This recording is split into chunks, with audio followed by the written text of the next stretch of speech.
Bonjour à vous. Alors aujourd'hui, on va voir comment faire pour s'aménager une vraie salle de musculation chez soi et peu importe la place que vous avez. Alors, en effet, ça va dépendre de la place que vous avez parce que plus vous allez avoir de la place, plus vous allez pouvoir vous faire plaisir. Et puis, bien sûr, ça va dépendre aussi du budget parce que selon les accessoires, c'est plus ou moins cher. Alors, je tiens à préciser déjà, si vous voulez vraiment progresser en musculation, si vous voulez vraiment évoluer, il vous faut des accessoires. Un accessoire, ça peut être juste une barre de traction, par exemple.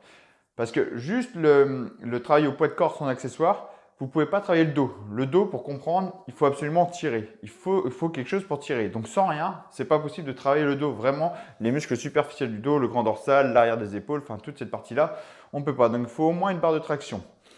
Après, il y a des accessoires qui prennent plus ou moins de la place. Là où je me filme là, actuellement, je suis dans mon garage. Je prends très peu de place. En fait, j'ai un garage de 15 mètres carrés. J'ai une partie qui est utilisée par tondeuse, vélo, enfin divers trucs en fait. Et là, je prends voilà, qu'une petite partie. Je ne sais pas combien j'ai. Je dois utiliser peut-être 8 mètres carrés, 7 mètres carrés, je ne sais pas trop. Donc, c'est ce que vous voyez là en fait. Donc, le plus gros accessoire que j'ai, c'est ça en fait. C'est ce rack à squat. Donc voilà, si vous pouvez, donc c'est ce qui va te coûter le plus cher. Voilà, c'est le rack à squat, c'est l'accessoire le plus cher que je vais vous présenter aujourd'hui. Il y a différents prix. Alors, je ne sais plus combien, j'ai acheté d'occasion. Donc celui-là, il coûte assez cher, je crois, mais il y en a plein d'accessoires, il y en a plein de budgets différents. Sauf le seul truc, si jamais vous achetez un rack à squat, ce qui est vraiment important, regardez ce qu'il peut supporter en charge. S'il supporte que 100 kg, 100 kg, ça va être très léger. Même si vous vous dites je lève que 50 kg, vous allez progresser. Selon l'exercice, vous allez vite monter à 60, 70, 80. 100 kg par rapport à 80, c'est très faible. Moi, je conseille un minimum de 200 kg. D'accord? Laissez-vous une marge quand même beaucoup plus importante pour que ce soit plus stable.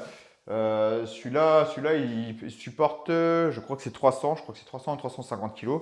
280, je crois. J'arriverai jamais à 280, hein, c'est pas mon objectif non plus. Mais au moins, c'est solide, voilà. C'est quelque chose de solide, j'ai confiance, il va pas basculer quand je vais reposer ma barre. Donc ça, c'est vraiment important.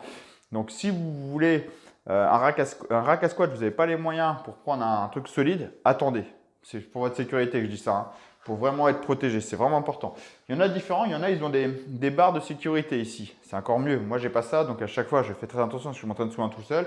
Donc, je fais très attention avec ça pour ne pas me retrouver sous la barre, bloqué sous la barre. Voilà, donc il y a ça, les barres aux barres olympiques. Donc, c'est les accessoires traditionnels en musculation. Donc, en gros, c'est rack à squat, le banc de muscu qui peut s'incliner avec roulette pour pouvoir le transporter facilement. C'est pareil, le banc peut supporter assez lourd, hein. Celui-là, je ne me rappelle plus, mais je crois que c'est 300 kg, un truc comme ça. Donc moi, je suis parti sur mon poids plus ce que je peux porter au développé couché, par exemple. Donc j'essaie de prendre quelque chose qui peut supporter assez lourd, hein. Vous prenez un banc qui supporte que 100 kg, vous allez progresser, c'est pareil. 100 kg, ça veut dire qu'il va être fragile, il va bouger. Non, prenez quelque chose de pareil, assez solide. Ça reste moins cher que les racks à squat, hein. Voilà, ça c'est bien. L'inconvénient, c'est qu'il faut un peu de place quand même. Et les haltères, d'accord? Il faut prendre différents haltères. Donc ça, c'est le truc traditionnel en musculation. Avec ça, vous pouvez tout travailler. La force, l'hypertrophie, même la perte de poids, hein, contrairement aux idées reçues, hein, enfin l'affinement plutôt. On va chercher à s'affiner avec la musculation. On peut aussi s'affiner, c'est pas fait que pour grossir, hein.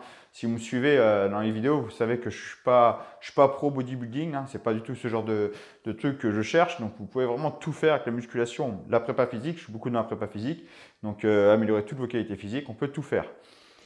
Le second accessoire qui prend beaucoup moins de place, c'est ça, le TRX.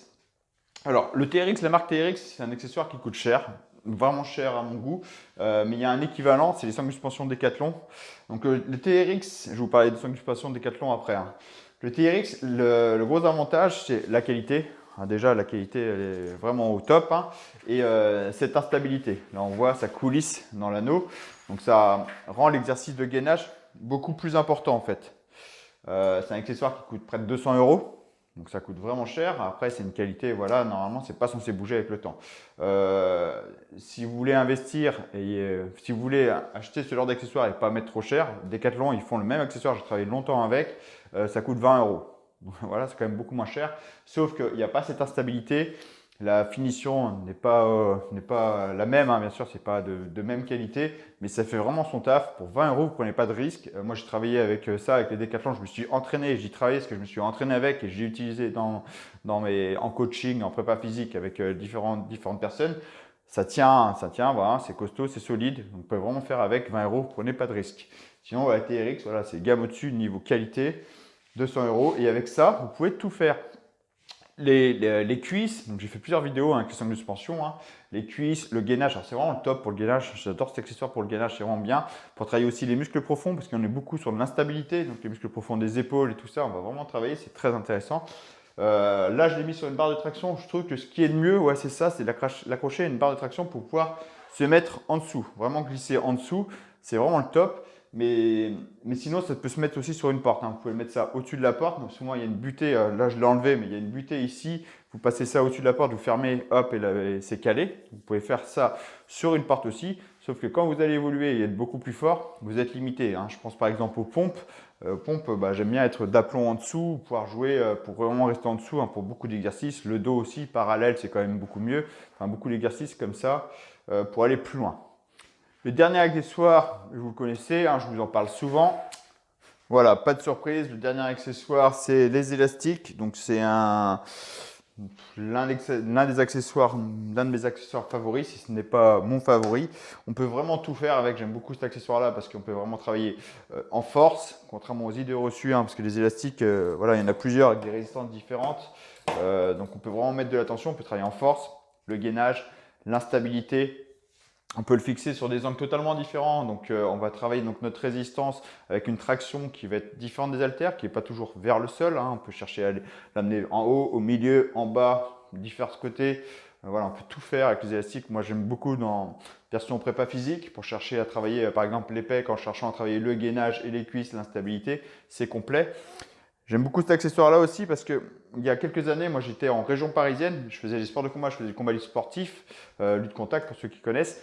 Et déjà à l'époque, je vous parle de ça, c'était en 2005, un truc comme ça, donc ça commence à dater. J'étais déjà passionné de la muscu, mais musculation que je voulais adapter à mon sport. Donc déjà à l'époque, je savais que les salles ne me correspondaient pas parce que je ne pouvais pas tourner avec plusieurs machines par exemple et je voulais absolument pas rester en exercice isolé. Tout ça, je le savais déjà que c'était important de vraiment faire des exercices complets et pouvoir tourner avec plusieurs exercices, que je voulais travailler aussi la condition physique et pas juste cibler un groupe musculaire. Et bah, les élastiques, moi je vivais dans un studio 30 mètres carrés, je ne pouvais pas me prendre un banc de musculation, un rack à squat, c'était pas possible, j'aurais pris tout le salon. Donc j'ai pris ça, ces élastiques-là, parce que c'est facile à ranger, hein. À l'époque, je le mettais autour d'une barre, j'avais un petit balcon, je le mettais autour du balcon, et puis voilà, je m'entraînais comme ça. Plus tard, j'ai vu ça, les élastiques avec le bloc-porte, parce qu'à l'époque, moi quand je prenais les élastiques, il n'y avait pas le bloc-porte, ou en tout cas je ne connaissais pas ce bloc-porte. Donc ça ressemble à ça, hein. Bloc-porte, c'est ça, c'est un truc en mousse, on passe à l'intérieur de la porte, ici, et puis là c'est la butée en fait, et là-dedans, je mets les élastiques, d'accord? Là, vous pouvez voir, j'en ai mis plusieurs, avec des résistances totalement différentes. C'est vraiment costaud, hein, c'est vraiment du lourd. Donc voilà, ça les élastiques. On peut vraiment tout faire, hein. Si vous me suivez, vous le savez maintenant, parce que je fais vraiment beaucoup de vidéos avec les élastiques. Et en plus, c'est une salle de muscu pour 40 €. Enfin, ceux-là, c'est la marque Body Elastic. Il y en a d'autres marques élastiques. Moi, j'aime bien cette marque-là, parce que ça fait bientôt 1 an que je les ai, j'ai aucun problème, j'ai eu aucun souci, je trouve qu'elle est très fiable. Il y en a peut-être d'autres, hein, qui sont peut-être même mieux, je ne sais pas du tout en fait, mais celle-là est très bien. Et voilà, c'est 40 €. 40 €, vous avez une salle de muscu, vraiment une salle de muscu chez vous. Pour 40 €, c'est rien en fait, c'est vraiment rien. Et avec le bloc-porte, vous l'accrochez n'importe où, comme je vous l'ai dit, vous pouvez le mettre autour d'un poteau. Et vous avez tous ces élastiques-là, hein. Ça se présente comme ça. Vous avez un sac avec tous les élastiques dedans, des poignets, des sangles pour les pieds, des chevillères. Voilà, il y a tout ce qu'il faut. Donc voilà, en gros, ce que j'essaie de vous dire, c'est que peu importe ce que vous avez, la place que vous avez, le budget que vous avez, vous pouvez vous entraîner efficacement chez vous. Et en plus, selon vos objectifs, parce que ça aussi, ça va être important, si vous êtes dans le bodybuilding, vous cherchez vraiment le bodybuilding, bon bah là, la salle, je pense que c'est ce qu'il y a de mieux. Sinon, bah, investir, ouais, les haltères, c'est quand même vraiment bien. Quoique avec les élastiques, on peut tout faire aussi, mais l'avantage des élastiques et du TRX, des sangles de suspension, c'est travailler des groupes musculaires et des muscles profonds. Donc plusieurs groupes musculaires en même temps. Donc c'est beaucoup moins ciblé. Donc voilà, ça va être ça un peu, ça va dépendre un peu de ce que vous recherchez. Mais bon, après, avec les haltères, on peut travailler la force, on peut travailler beaucoup de choses. Mais si vous cherchez à devenir plus athlétique, développer différentes qualités physiques, je vous conseille, si vous voulez choisir un accessoire en particulier, un seul, choisissez plutôt soit les sangles de suspension, genre TRX ou les sangles de suspension Decathlon, ou les élastiques. Voilà, c'est deux accessoires où vous allez vraiment travailler tout le corps dans son ensemble, le gainage, des muscles profonds, la stabilité, enfin, c'est vraiment complet. Donc voilà, Donc, je pense que je vous ai tout dit sur mes accessoires favoris. Après, il y en a d'autres, hein. Il y a le kettlebell, il y a différents accessoires, mais ça, c'est ceux que j'utilise le plus souvent que je vous parle. C'est tout pour aujourd'hui. Donc, n'hésitez pas à me dire dans les commentaires quel genre d'accessoires vous utilisez. J'aimerais bien le savoir en fait. Faites-moi part, qu'est-ce que vous utilisez, qu'est-ce que vous aimez bien, avec quoi vous aimez vous entraîner. Et j'espère que cette vidéo vous a plu. Si les élastiques vous intéressent, dans la description, je vous mets un PDF de 21 exercices complets offerts. Vous avez juste à rentrer votre mail et je vous envoie ce PDF là directement par mail de 21 exercices avec élastique pour vous entraîner chez vous. C'est tout pour aujourd'hui. J'espère que cette vidéo vous a plu. Si c'est le cas, n'hésitez pas à liker, à partager, à commenter. Et si cette vidéo si ce n'est pas déjà fait, pensez à vous abonner pour être mis au courant de toutes les prochaines vidéos que je mettrai en ligne. Sur ce, je vous dis à très bientôt. Ciao.